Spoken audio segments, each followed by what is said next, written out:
Hi, everybody. Amazing to see all these wonderful faces. We knew this would be a blockbuster, and it certainly is. So we are very grateful. And just as a reminder, we all work really hard to keep our festival free and open for all. And so we appreciate every single donation. And this is our opportunity to thank some of our most generous donors.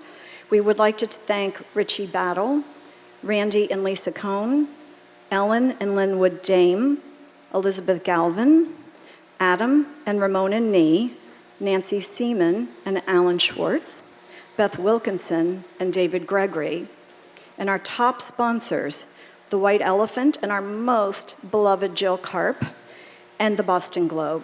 So please take a moment, make sure your phones are silenced.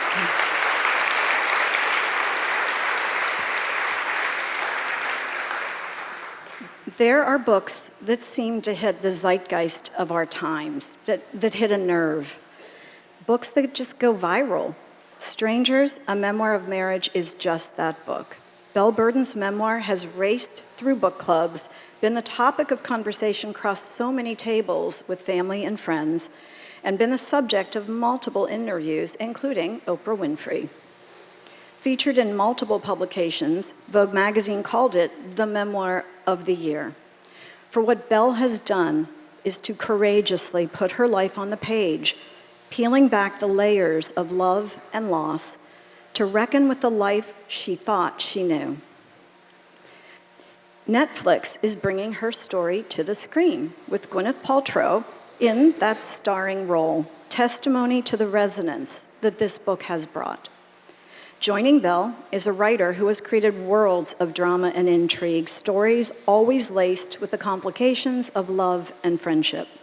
New York Times best-selling author, Nantucket's own beloved Elin Hilderbrand, now a veteran of her books finding their way to screen, and next month will premiere The 5-Star Weekend. Please join me in welcoming Belle and Elin.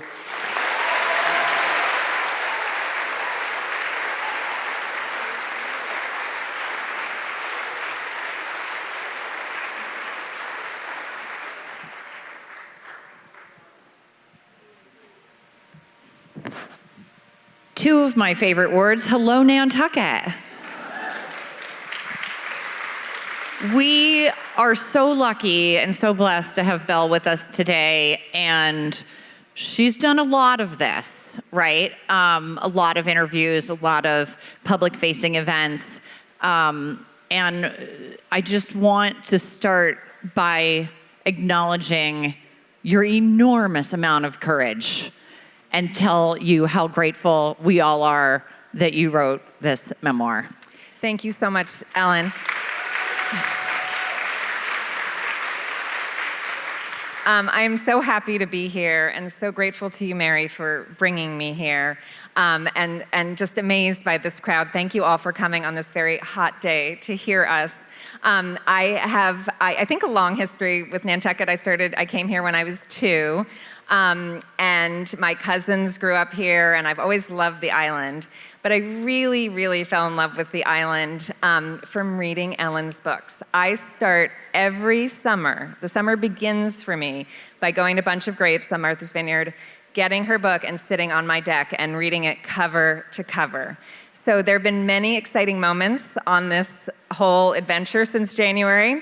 And yes, there was Oprah and everything, but this was the DM that really, I called my agent and my editor and I said, you can't believe who just DM'd me and posted my book. Like, I was beside myself. So I am a major fan. I also did at Christmas, the winter series started my Christmas too. So anyway, this is really thrilling for me to do with you, Elin. Thank you so much. You are so welcome. It is such a joy for us both. We have a tight 45 minutes, okay, because we have Richard Russo coming in at 2 o'clock. So I have intentionally designed this conversation to be 1/3 sort of before the book is published, 1/3 about the book itself, and 1/3 about the aftermath of the book, okay? I can see your head spinning. I know what you want me to ask, and I'm gonna cover it. I just want you to be aware I have got you, okay? But I want to start because I have to say, like, I've had thousands of women come up to my signing line and they say, if I told you my life story, you could totally write a novel about it. And a lot of those stories were similar to yours, right? So Yep. your story isn't necessarily unique. I think I'm going to posit that what made the book so successful is how exquisitely beautifully it is written. Thank So you. I want to start the first part of this conversation by talking about you as a writer. So in the book, you say that you wanted to be a writer until some jerk named Greg Yeah. in your workshop sort of shot the life out of that. So can you talk a little bit about that? Yes, when I was in high school, I believed I was going to be a writer. I loved it. I went to a school where they really nurtured it in me. I applied to college with that as my identity. I got to college. I applied to this selective writing class. I got in. I was thrilled. I was 18 years old, one of only 2 freshmen. I brought my short story the first day that I was called on to do it. And it was a workshop class around a table, and this guy who's a senior, very cool and punk rock, who spoke with great authority, told me that I did not have any talent. And it wasn't about the story itself. It was just like, I just got to tell you, like, this is not going to work for you. And he probably forgot about that comment 10 minutes after he walked out, and I changed the entire trajectory of my life. I was like, oh, I can't write. And I became a lawyer. And the problem in that whole story is not that he said it, it's that I believed him. And I have 2 college-age daughters now, and if they let another student or teacher say that to them and change what they believed in themselves, I would be so upset. And what I've found is that this is not an uncommon story, whether it's a classmate or a boss or a colleague or a family member telling you that you are not good at something and it really changing the trajectory of your life. I'm not sure it happens to men as much. I know it happens to women a lot. Yeah, I mean, when I was at the University of Iowa, the director of the program, who shall remain nameless, some of you know who he was, told me I would never be published. Oh my God. He was wrong. Yeah, just a little bit. Just He a was little bit wrong. But he did, in fact, say, you will never be published. Okay, talk to me a little bit about your early reading life, because as I'm sure you know, like, every writer is a reader first. So when you were growing up, what kind of books did you love? Did you keep a journal, which I think is a salient question for this talk? Yep. And what was your relationship with books? So I was a very shy kid. I did not speak much. I was very reserved. It was hard for me to interact with people, so I was a big reader. That was like my comfort. And I remember the first book that I just sat on my bedroom floor and finished the whole thing in one sitting was Harriet the Spy. Yeah. I don't know if you remember that. Just loved it so much. And then I was a big Judy Blume person. I really loved stories of girls my age or teenagers and like the drama around that. I loved Deanie. Yeah. So I think those were the books that really planted the seed. And then in college, I was an English major, so I did all the 19th century great female writers. And reading has always just been a real comfort for me, a real escape for me. I kept a journal and diary when I was young, but when Greg told me I couldn't write, I also stopped journaling. Oh my God. Yeah, so I don't have anything, and I also did not journal through the events that I write about in my book. You did not? I did not. That had not been turned on again. It was not until like after the divorce was over that I actually started writing it down, because I was so, I think in divorce there are a lot of different narratives that float around, both from your ex or from friends or non-friends, and I just wanted to write down what had actually happened. Right. And when I did that, I started getting interested in the art of it again. How do you build suspense? When does the phone call come in? And then I realized I was looking up the word count of modern love in the New York Times, and the writer in me came back to life in that moment. And I think for me, everything had to fall apart, like that. All of that had to be stripped away for me to reach that part of myself again. Right. No, I understand that. Okay, so where do I want to go next? Okay, did you read any memoirs? So what I want everyone in this room to understand is how difficult it is to write a memoir that is this compelling. Okay, it's so hard because when we're writing memoir, we're writing about our real lives, and our real lives contain so much other stuff other than the topic about which we are writing. And you were very specifically writing about your relationship with your husband and what happened. So you have to strip away a bunch of other things. First question, did you read anybody else's memoirs while you were working on this book? I swore off memoirs completely once I knew I was writing this, because I just thought it would freak me out if they were good. Okay. I thought it would just like influence me or derail me or like just chip away at my confidence too. So I did not, but I'm a big fan of memoir, and I've read a lot of memoir, and I've started reading it again, which is very nice.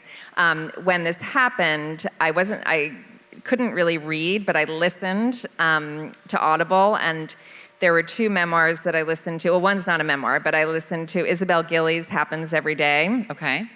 Which is about the end of her marriage. And I also listened to Heartburn, which is a fictionalized account. One of my favorite books of all time. It really is. Yeah. And I thought, okay, these two women, turn these really awful stories into something else. They turned it into art. Yeah. And how amazing is that? And that they didn't feel so ashamed. I was so filled with shame about this happening to me. But I saw both of them, and I was like, I don't think badly of them. I think they're amazing. Right. So that planted a seed too. Okay, so we start with the motif of the osprey, right? And the osprey stays with us. Should I just ask, how many of you have read the book already? Okay, oh my God, I wish I could take a picture of that. Because I don't want to give anything away. But we start with the motif of the osprey, which is such beautiful imagery that you carry throughout the book. When does that idea come to you? That you're like, okay, I'm going to use this image and use it as my framework. So I wrote the ospreys as a separate piece before I wrote the book. When I was just starting to write again, I had submitted Modern Love, and I was doing these kind of short pieces. So I did it as a separate idea, like there are these ospreys and my marriage is falling apart.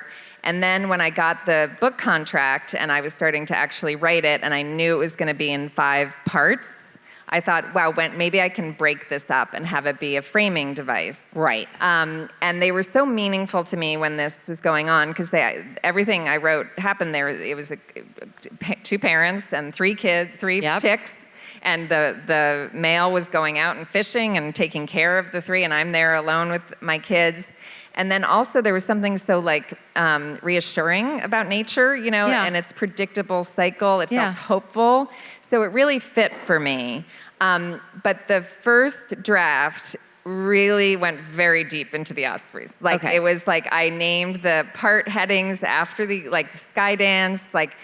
They were very long, and finally my editor was like, it's enough. I think we need to cut back on the ospreys. So there was more than you really ever wanted to know about ospreys. This is a very limited snapshot. That's so interesting. So a bunch of things I want to dig in on there.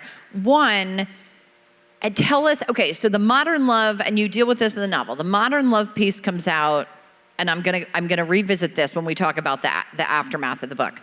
The Modern Love piece comes out. Then how do you take that piece, which has a word count, right? What was it? 700 words or? Yeah, something like that. Maybe 100. Yeah. And take that and turn it into how does it then become the book?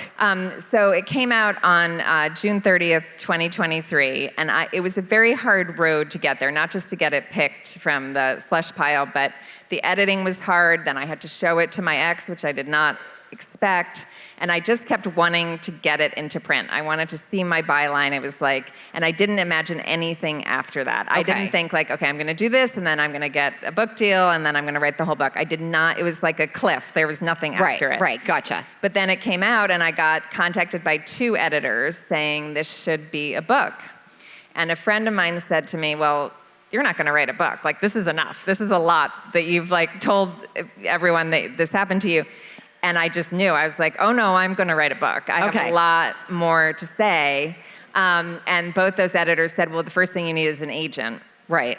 And so then I contacted a few people that I knew, and I said, do you know any literary agents? And they connected me to a few people. The first person I interviewed with on Zoom, her name's Brittany Bloom, and it was like this kismet, like unbelievable connection. We talked for 2 hours, and I met with the other people, but I was like, I'm gonna work with Brittany, and she was amazing. That was the summer, we worked the whole summer on my proposal, which was essentially part 1. Okay, yep. With the cliffhanger of the prenup, where you don't know what, so the people who read it were like, what's in the prenup? And that went out in September.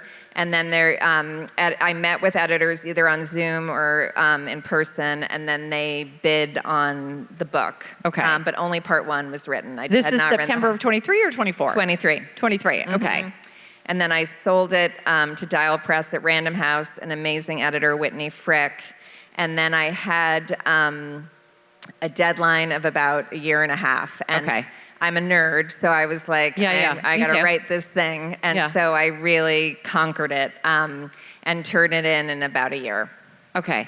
And so you turn it in. Whitney, how much editing does she do? And then a sort of sister question is, I imagine that there were things that you couldn't include that maybe you wanted to include. Yes. And part 2 is, was there anything that you did include that now you wish you hadn't included? It's a really good question. So Whitney's I loved working with her. And I decided in the beginning, like, I'm just going to embrace this whole process. Like, how incredible that I have a book that's going to be published. Like, I'm just going to enjoy all of this. I edit so much as I go that she felt like it was a very clean draft. Yeah. She has other writers that put a lot in. Mine was pretty spare. But she had great ideas, like, you really need 9/11, you really need Christmas that year, what did you do? Like, she filled in those gaps. And then she did do some great line editing. But she was really a pleasure to work with. I found copy editing harder, because, like, you like your sentences, and you don't want someone, they probably don't mess with you now, but, like, they were like, you should say it this way. Yeah, I know. So that was wonderful with Whitney. And then, for me, the biggest challenge, I think in my life, I tried to only include parts of my past and my childhood that were relevant to the story of meeting, falling in love with my husband, and the end and the aftermath. So I didn't include, like, all of high school or, like, my first boyfriend or any of those things that didn't feel important. The bigger challenge was what to include about my ex. Because some of the divorce memoirs that I've read, there are a lot of great ones, but the ones that really lost me were when the writer it felt like they were just building a case against their ex, and it was like one more story and one more detail, and I found it just really lost me. And unfortunately, I think divorced women, we are called angry, we're called upset too much, and I was very conscious of that stereotype. So I, for both those reasons, I just kept taking things out, and they were hard to take out. I bet. Because they were true and they felt important. But I found when I took them out, it became more even-handed. The equilibrium was better. It became more fair, and that felt important for it to feel fair. And I think my legal background, my 30-year diversion into a legal life, helped me in that, because it was almost like writing a brief. Like, these are the essential facts, and I want to be persuasive without, like, piling on. And when the book is about to go out in the world, do you have second thoughts? Because you come from a background where discretion is paramount, right? And you'd already gotten some blowback on the modern love. Yeah. So now we've expanded the modern love into a book that goes into way more detail about what happened. Way more. You have children. Your ex is alive. Yeah. And so talk about, like, the deliberation of, like, did you have any moments when you woke up in the middle of the night and thought, I can't do this? Every single day. Okay. Every single day. And right up to the day of publication. And I still have those moments of, like, oh my God, what did I do? Like, I have announced to the globe now that my husband left me. And so I think there are a couple of elements. Before Modern Love came out, or when I decided to do Modern Love, my stepmother, who I'm so close to, I love her, she said, do you want your name, your life to be attached to this story forever? Right. And I thought, it's true, it's an unflattering story, but at the same time, there was like this just driving force that I was gonna do it. Like this was an internal train, and then it became an external train that was, you just can't stop it once it's in the whole publishing process. Then the other part of it is, I worried about my mother reading it. I worried about my ex reading it, of course. I worried about people at the club reading it. I worried about the friend who's in the dressing room scene. I worried about that so much. But another writer said to me, you have to write it without fear. And that is a problem for another day. You will say, okay, today's the day I'm going to think about how I'm going to tell that friend, and I'm going to conquer that problem. But if I worry about that now, you won't write anything, or you won't write anything good. So that was really helpful. And I did. I just had to chip away at okay, I'm going to send her the galley. And what I learned actually is to just send it. Don't say I hope you're okay with this scene, and this is what I meant. Don't tell them how to react, just give it to them. Right. And then however they react, you can figure out how to deal with. Right. And my mother, I think I was nervous because I write about my childhood, and I didn't want her to be hurt by anything, but also I write about her romantic history of being with someone unfaithful for 30 years. And that's a lot. And I gave it to her at Thanksgiving in a binder, and I thought I would have to wait a while for her to read it. She called me in less than 24 hours, and she was sobbing, and she said, women have to read this book. Okay, it's good. so important. And she felt I think she's felt the whole time I'm doing it for her too. Right. Which has been felt great. Amazing. Okay, so now we're going to dig in a little bit to the meat of the story.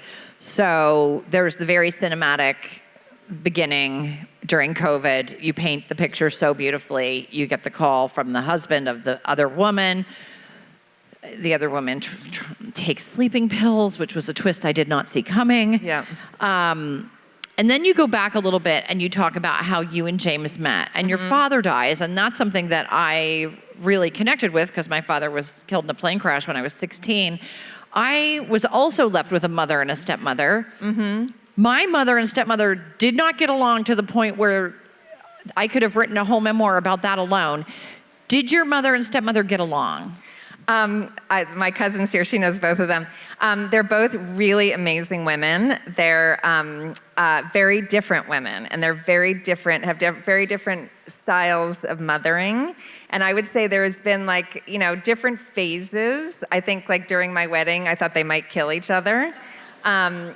But we're in a really good phase now. They get along really well now. Okay, that's awesome. So a lot of time and energy, as should be, is given to the prenup. So the prenup, and I'm going to just make this as clear as possible. You have a prenup. Husband says, before I sign it, I want you to make a change, which is everything that we bring to the marriage, we are then going to leave with. Yeah, right? That's so standard. Anything made that we make, instead of splitting it, yeah, we're going to take it back with us. Unless you put it into joint name. Yes. Unless you put it into joint name. And then what ends up happening, and I'm sorry because if you haven't read it now I'm going to spoil it for you, then you put, which I would have done the same exact thing. You take your own assets, you buy the houses, you put it in joint name. Yes. I absolutely would have done that. Thank you for saying that. And then, oh, absolutely, and a lot of us would have. Because you're building a partnership. It doesn't matter. It's yours, his, it's ours, right? I definitely would have done that. And then when it's time to part ways, he has made a ton more money than you have because you've been staying home with the kids. He's been making his millions. And then in theory, he's taking all of that with him because that's what he accrued during the marriage. Yes. My question is, at the time that he suggests this, right before you get married, how do you understand it? Do you understand what he's asking, and do you understand his reason for asking it? I think that there are two levels to it. When he's explaining it to me, it makes sense, right? We should decide on a case-by-case basis. We're going to be partners, but let's decide as money comes in. And I think I was thinking of it more in terms of if he gets something from his father, I get something from my stepmother, we're going to decide on a case-by-case basis whether that should be in joint name or not. We're both lawyers at the same firm at this point. We're making the same amount of money. Does not feel like there's going to be this huge differential. So the way he explained it seemed very logical and fair. I also was feeling bad for him because he felt like he was marrying into this family with inherited wealth. Right. His family had lost their money. So I wanted him to feel better about this prenup that is kind of an aggressive thing to ask your fiance to sign. It feels uncomfortable. Also, the wedding's 2 weeks away. You feel this pressure. But his logic made sense to me. But I didn't tell my stepmother, I didn't tell my mother, I didn't tell my brother that I was making this change. So I think another part of my brain knew that this was not favorable. I mean, my lawyer told me it was not good for me. And so I knew that this could come back and bite me, but I just was going with trust and love, and it's all going to be okay. But there was that thing in my brain all those years thinking, this is probably not a good thing. Right, and I have to ask the hypothetical question because I asked myself this too, because my father was not around when I got married. Do you think, hypothetically, if your father had still been alive, you would have agreed to do that same thing in the prenup? It's hard to know. There are a lot of factors to my father dying in this. I believe I would have met my husband. I believe I would have fallen madly in love with him, which I did. But there was an element when I met him that I was really looking for protection and not a father figure per se, but he said, I'm going to take care of you. And that felt like this really wonderful thing in that moment in time. Right. And my father, when he died, was in a lot of debt, and there was a really complicated financial story there. And he was very good. My ex was very good with investments and all that kind of stuff. So it felt like this wonderful way that he was going to provide for me and for the family. I think if my father was alive, he would have been like, I want to see that prenup, and I want to, I'm going to be involved in it in a way that maybe my mothers were not. Correct. Right. I'm not sure he even would have asked for the change if my father was alive. Oh, gosh. That's what I think. Wow. Okay. So, hold on. I'm switching to page 2, you guys. All right, here's a question. So that all happens. How do you handle, we're sort of moving to now the book is out in the world, right? Now the book is out in the world. And I know this because I get it myself, but I'm sure it is 10 times worse for you. How do you handle people coming through your signing line, but also the DMs, the messages, the blah, blah, blah?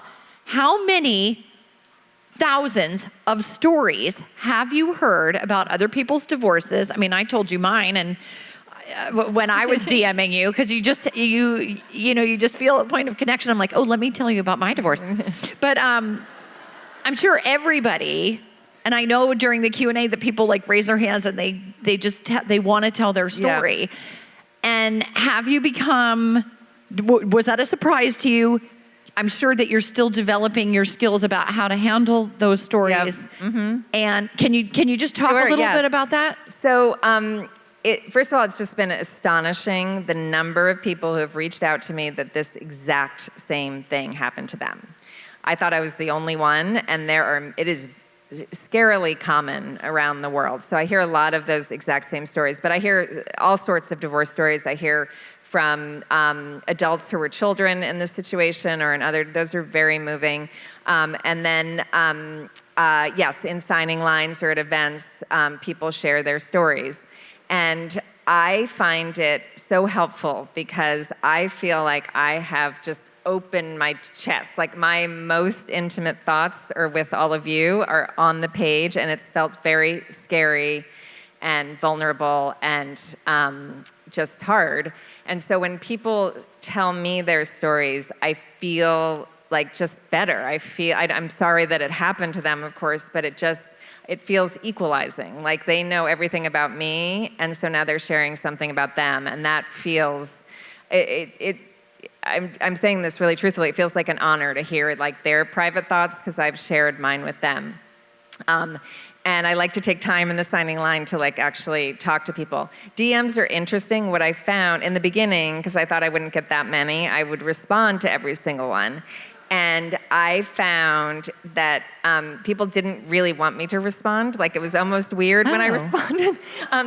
I think people want to tell their story and then maybe do not need the answer. And it also just became so I read every single one, but it's very hard to keep responding. So I think like a part of this from the time it happened is I just felt really alone, and I felt like, as I said, like a lot of shame and just really isolated in it. And I think, and I'm a shy person and I'm an introvert, I'm like home a lot, and this has connected me to people and to humanity in this way that is pretty amazing at 57 years old to like be, have this human connection with people. So I think it can feel like a lot to carry because I can't solve people's problems. I can't like, stay in touch or find them a lawyer or do any of those things.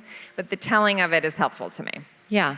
So publishing is going to see an enormous number of divorce memoirs coming down the pike. Yes. Because that's always what happens. Something hits big and then everybody else will do it. And so you will be, we all know in this church that you are the original.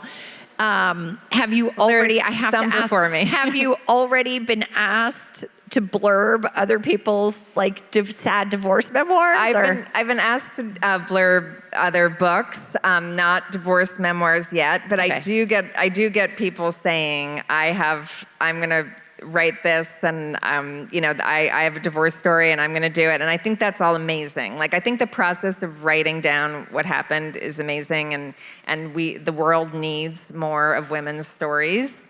I think sometimes people think it's really easy, and of course it's really not. It's really, easy. really hard. Going back to the craft of your writing. Also, I'm going to advise you, if somebody says, would you mind reading the memoir that I wrote?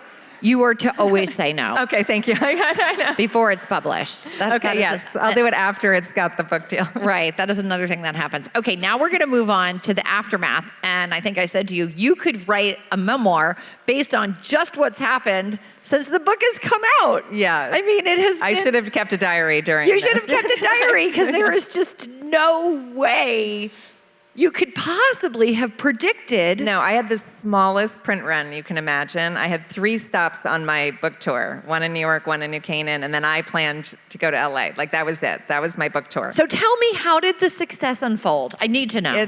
It was, so I forget how many copies they printed. They immediately sold out. Okay. And then it comes out on a Tuesday, and then the following Wednesday, I got a call, a FaceTime from my editor, my agent, the publicist at Random House, and they're all on the thing just weeping, and they're like, you are number 1. Like I came out at number 1, and it was just it was pretty it was this surreal moment. I have to know, like in that moment, did you have any I had Did you have any idea? I didn't think I was going to make the list at all. Okay. And if I was going to make the list, it would have to I thought maybe like friends would give it to friends. It would build. It really was no part of me that thought it was going to be a big book. Okay. I really didn't. My stepmother was like, oh, it's going to be big. It's going to be really big. So she's really the only person who knew. My editor, of course, loved the book and had faith in it, but it was it all hinges on Amazon's orders, I guess, and they did a very small run. So that was surreal. And then it has felt like since then that the book just, as Mary said, it hit the culture and the zeitgeist in this particular moment. I like to think that it's also because it's an enjoyable reading experience, but I think it because of it hitting the culture in that moment, it just has taken on this life of its own, and I'm just kind of like following behind it in this way, which is an amazing feeling. Right. Okay, so you have to tell me about the moment when you heard from Oprah.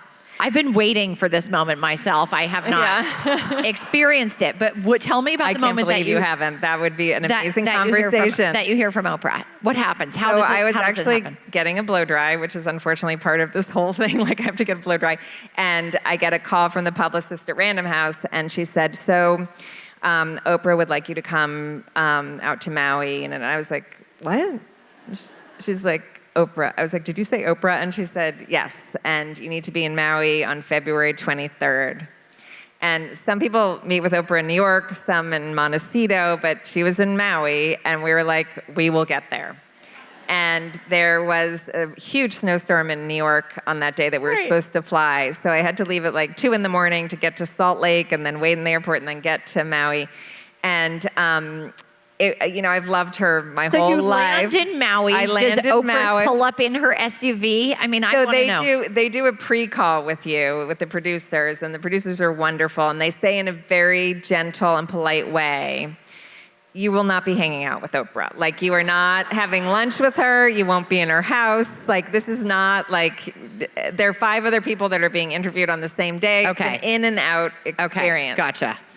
So we got there, we went and we got an Uber, and then you're met by a car and you're brought up to her beautiful estate in Maui. You do not see her house. There's like a studio house and a green room house, all gorgeous, but not her house.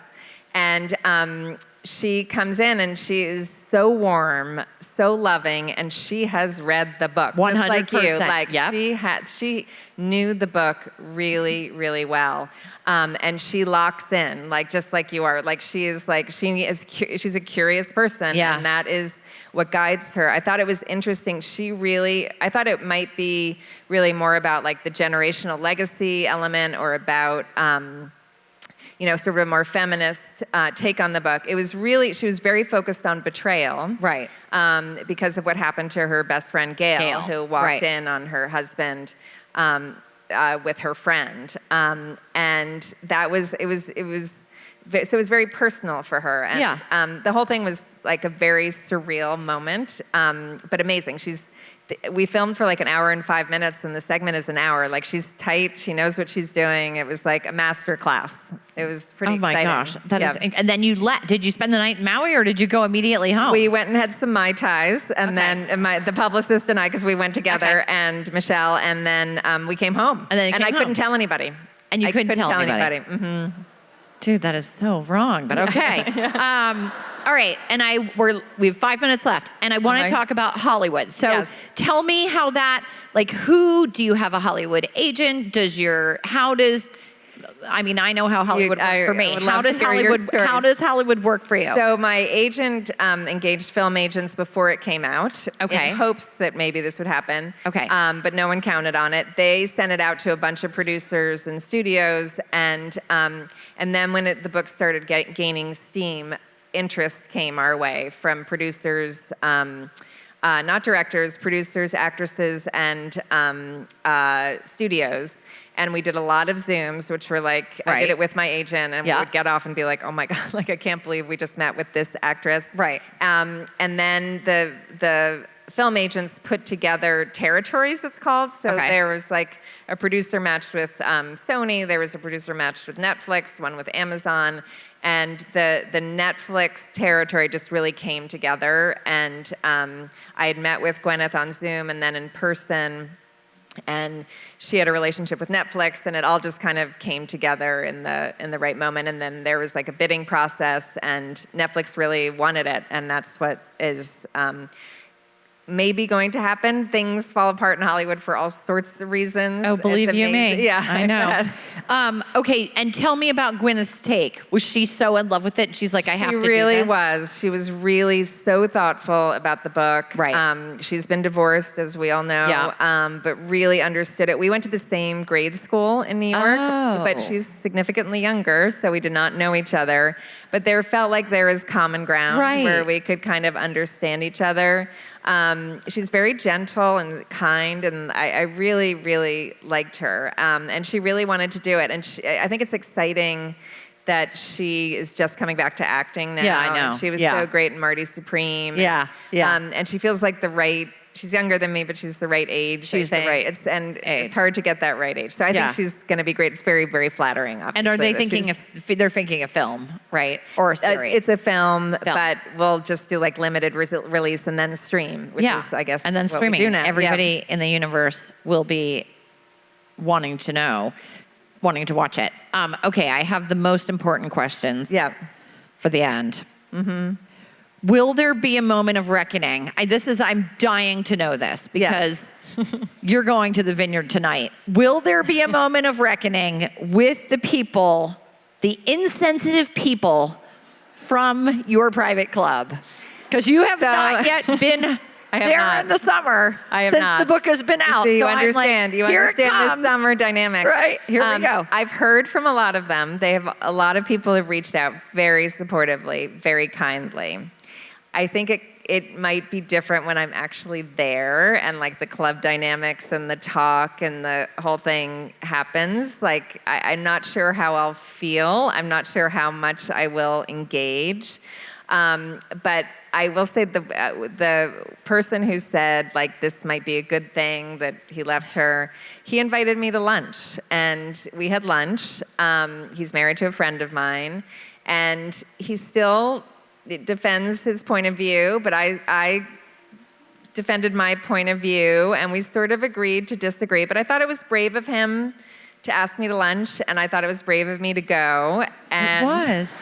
And I thought it was good that I didn't back down. I didn't say like, oh, I was just really upset and so I wrote this and I didn't really mean it. I was like, no, that was really, really hurtful. And it felt very dismissive of what was happening to me and very favoring of the male in the story that I don't think deserved that favor. Right. And then what about the jackass that said, oh, I gave him the name of the divorce lawyer? Who's that guy?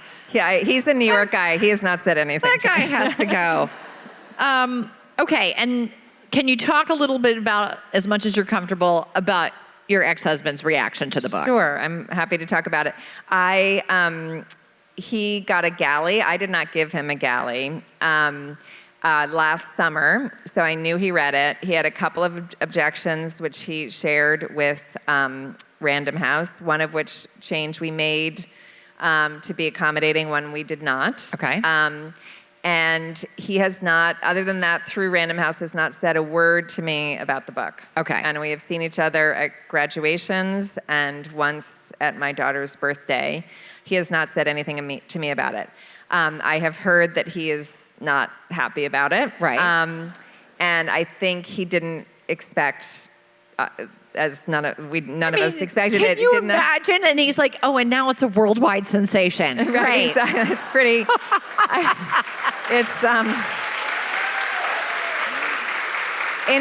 In fairness, it's a lot for a person. Like I sympathize. Like it is a lot for a person. But I don't think he really engages in it in the same way that you and I would. Like, I think he's just like, it's over here. Like, he compartmentalizes. Right. If he can keep it out of his world, I'll be very impressed. That's amazing. Yeah. And what about your children? They're doing great. My son is 24. My daughter is 21. Moms of two of her great friends from college are here, and dad. And then my youngest just graduated from high school 2 weeks ago, which I can't believe. Yeah.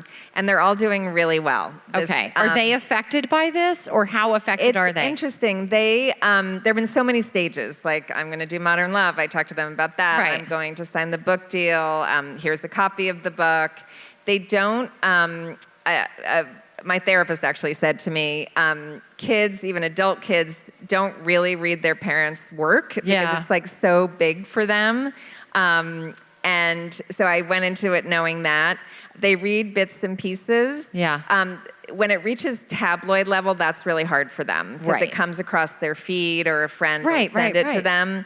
But the book itself is not like in their daily life. Except me going off to do these different events. I understand. Yeah. I mean, children are narcissistic, and that's what we want, right? You want them to be worried about their life 100%. and their summer Fridays, lip gloss, and whatever is important to them, and not necessarily your world. Totally. Right? I try to be. It's a lot for them, so I try and be very conscious of that. Okay, I have a few more questions, so I'm going to run over a little bit. Yeah. I need to know how many. I'm not asking this, but how many people have asked you if you have started dating again?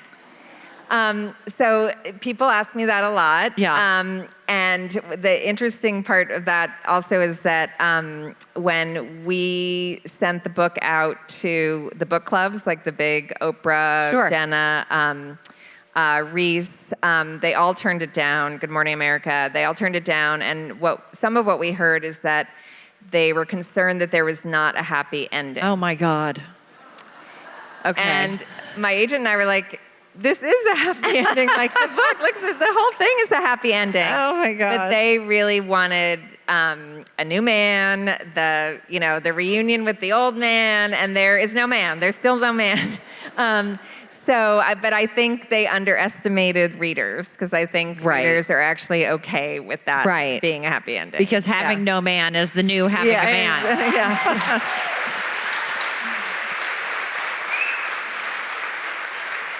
I have to say, almost my favorite part of the book was that you did not end it by finding someone else, because the most important lesson about this novel is that women can find themselves and be happy by themselves. And that is enough. It is. Totally agree. Yep. And then the last question I'm going to ask is, where are you on your journey of forgiveness? I think about that word forgiveness a lot. And I think forgiveness, often we're asked to be forgiving, and that kind of like robs us of our power in some way, that like we're expected to forgive behavior that can be pretty awful. For me, forgiveness is linked with acknowledgement, and I've never gotten any acknowledgement, not even a sentence of acknowledgement about what happened.